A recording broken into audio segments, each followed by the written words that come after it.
written as product of periods and the base factor. And then we could, in principle, then be able to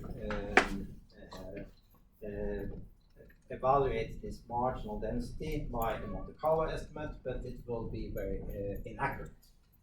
So this is then where we are. And then I indicated that we could do importance sampling. But what we actually are going to do is something a little bit more sophisticated, in that in what is called then let's see, yeah. So this also perhaps we discussed in model averaging, which is called bridge sampling, and this is then based on that what we are interested in now. And here actually, just to simplify notation somewhat, we go back to the setting where we perhaps have one model, so we don't, so I haven't conditioned on H all the way, which should have done. But the aim then is to find this marginal density, but then remember that this now is the, let's see if I get this to work.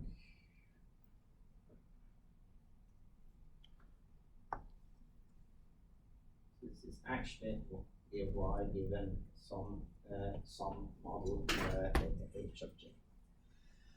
But then the point is that by then these somewhat complicated equations, and actually we could start here then at the left-hand side. In that what we do here now is that we write then a ratio of two different expectations. One is an expectation, and perhaps we can take the denominator first, is an expectation with respect to the posterior distribution of theta given y. And this will typically be a better distribution to simulate from, because now we are taking into account the data. And then, but then we also have an importance distribution, G, which should be somewhat clever. And what we then do is that we, in some sense, do the opposite for the two distributions that we now have. One is this posterior, one is the proposal. And for the proposal, we then, in some sense, are using the model, which is this part, while for the posterior, we're using the proposal. So we take the expectation of that. In addition, we can actually multiply by any function h, and still everything will work out. And the point then is that when you write out this these expectations, so if you look at the denominator, that would just be an integral of what we take at the expectation of, multiplied by the density, which is g. And then similarly in the denominator, we have the integral of that, what we take the expectation of, times the distribution that we take the expectation with respect to. And then what we can do is to use that then this part here is the same as this one, because both of them are equal to p of y of the simultaneous density of y and theta. So just different ways of writing those two. And then by rewriting it in that way, and then noting that this p of y does not depend on theta, so that we can put outside the integral, then everything else cancels out. So we end up with this marginal density. And the whole point in doing this is that then we can use Monte Carlo samples to approximate both the denominator and the denominator. And now we can then utilize, first of all, that in the denominator then we are sampling reasonable theta values, whether we sample reasonable theta values in the denominator depends on how close, in some sense, G is to this posterior.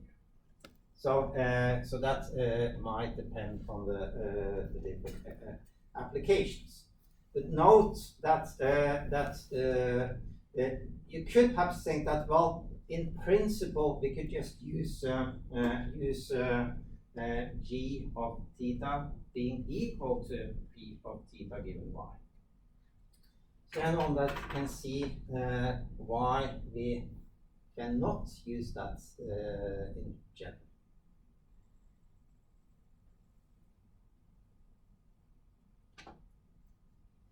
Well, this is due to that we actually need to evaluate G of theta as well. Look in the denominator here, and that here we take the average of H times G. So that means that we need to evaluate its G, and in general we only know this posterior distribution of theta up to a normalization constant, and that one we in general don't know, and therefore we are not able to use that directly. But it indicates that we should use something similar to this, so perhaps a normal approximation to this or something like that. But you sample from the prior of theta there in the denominator? Yeah. No, a sample from the you evaluated it. Yeah. Yeah, a sample from the posterior. Yeah. So.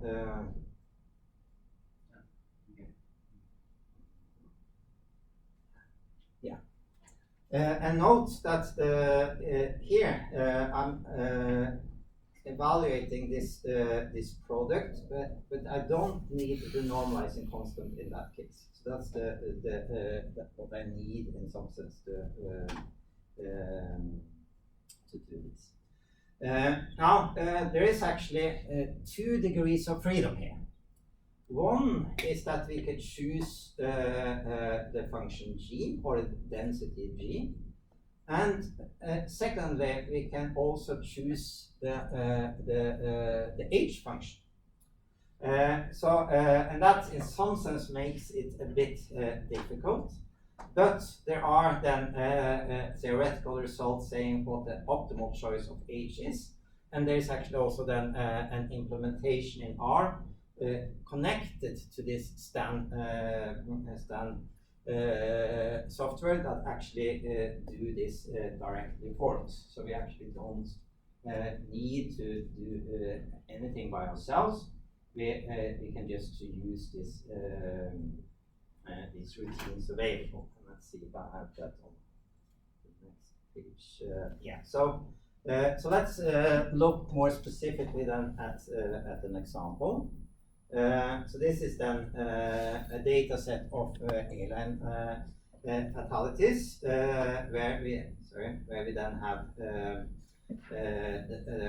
different years, and then the number of accidents, and then we also we are not I think we are using this one in this case, yeah, and then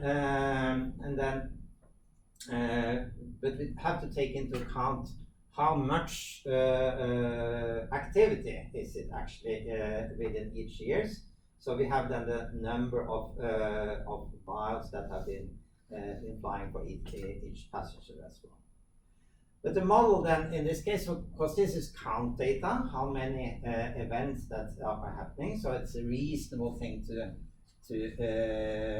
specify the data to follow a possible distribution with some intensity. But then we will consider 2 simple models.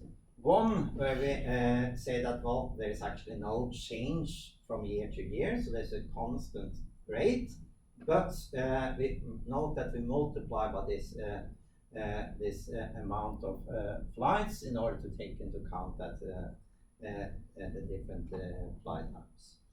But then we have another model which says that there is some change over year, and this is linear then on the long scale. So here we have two possible models that we would then, in a Bayesian way, try to compare. Let's just start then with making the data available. Now I'm going to use then this extra routines that are available. Well, first of all, perhaps I should just show the models here.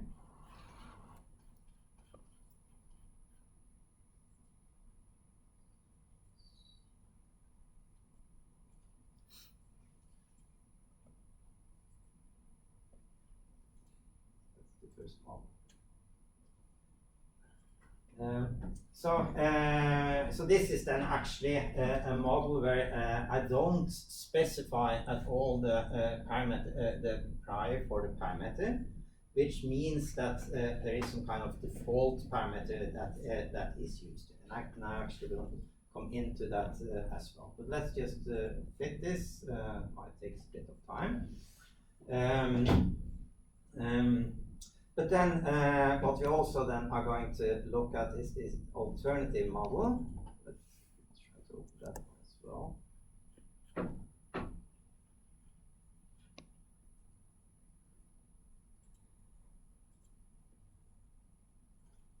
So there we then have this plus beta x in addition. And again, we're using what we could call the default price. And then of course, good.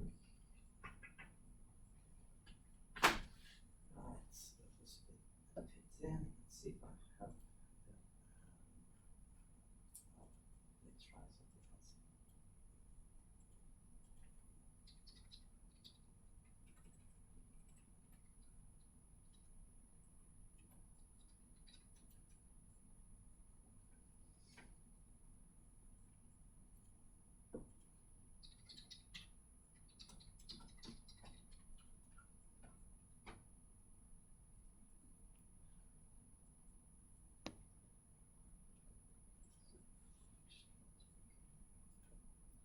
Well, let me see actually the other versions.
Right, so then we have fitted the first model.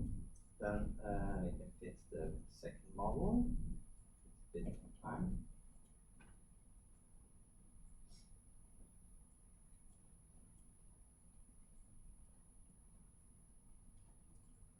And then we could look a bit on the results.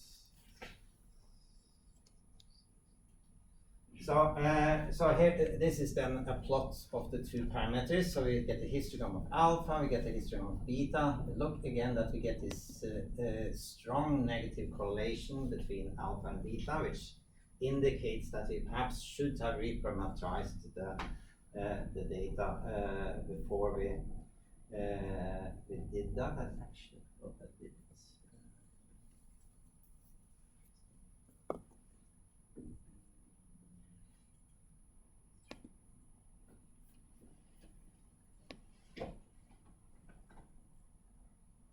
Yeah, okay, I had forgotten to. So the main difference, what I did now was that I changed the covariate here to subtract the mean of it.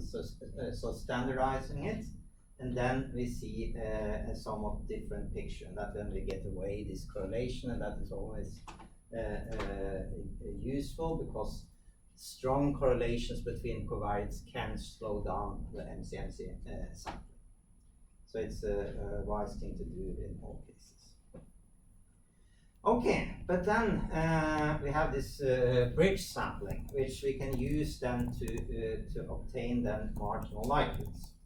And it's then part of a specific library. And then we can just use this bridge sampler command directly on the output that we got from Stan. And then we can print it. And we get directly then an estimate of the marginal likelihood, which is 505 and something. And then we can do the same thing for the second model.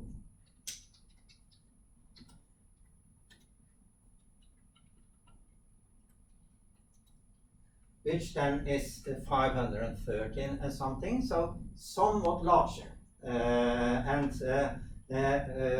Larger is better here, indicating then that the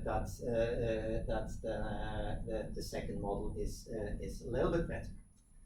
We can actually also get some extra information here, in that this is an estimate of the numerical error related then to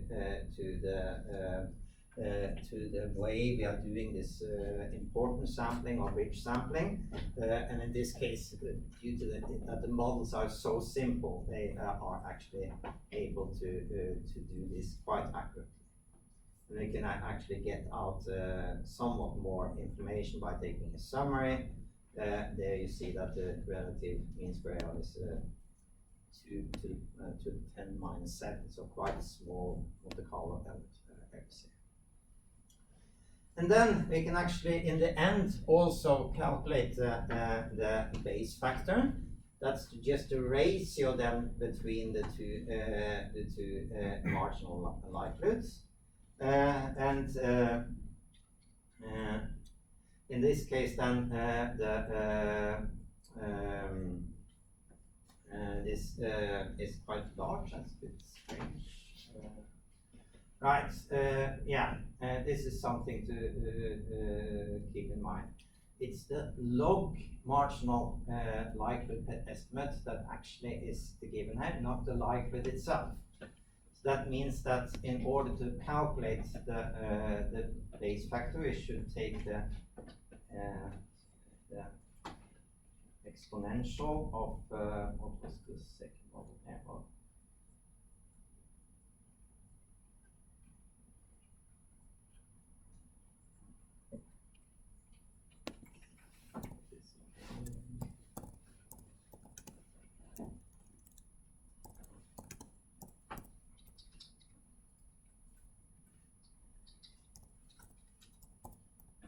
That was 513.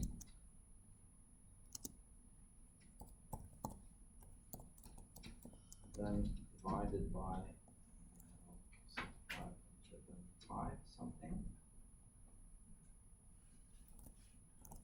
69. So then you see that even that the difference is not that large on the log scale.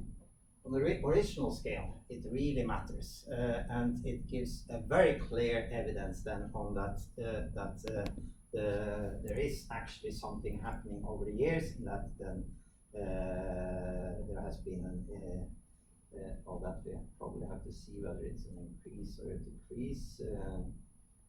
So let's plot this again.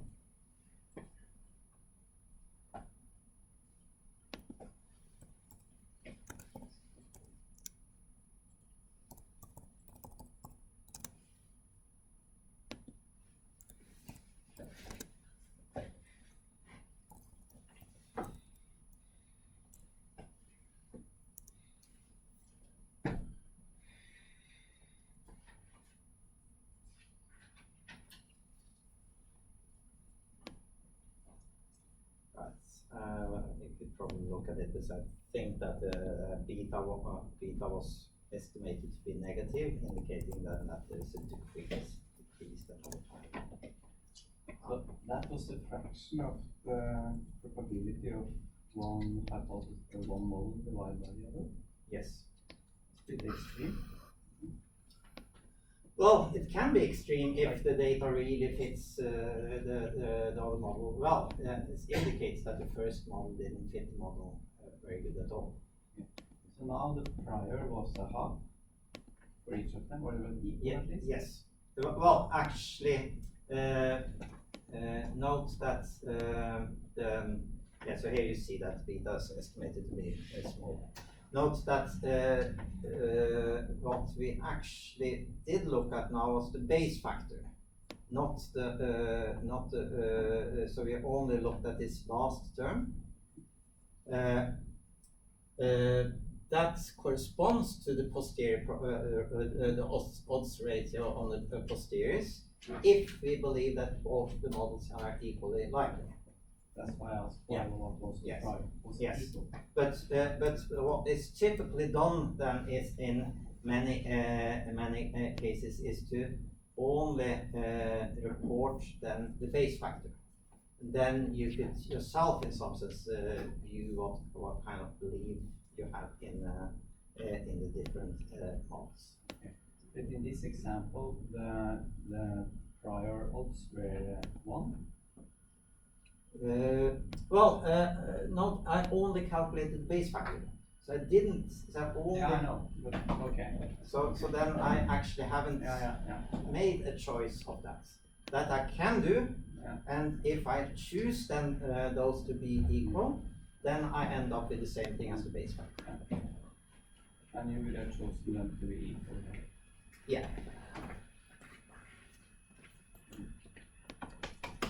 Okay, so so that was then how we can actually, in practice, then calculate then marginal densities and also then obtain base factors. So even though this has been a quite complicated task earlier, now it is quite easy given then the tools available in STEM. Yes, but you transform both of these models, and they will be transformed a little bit differently because the mean will be different. Right.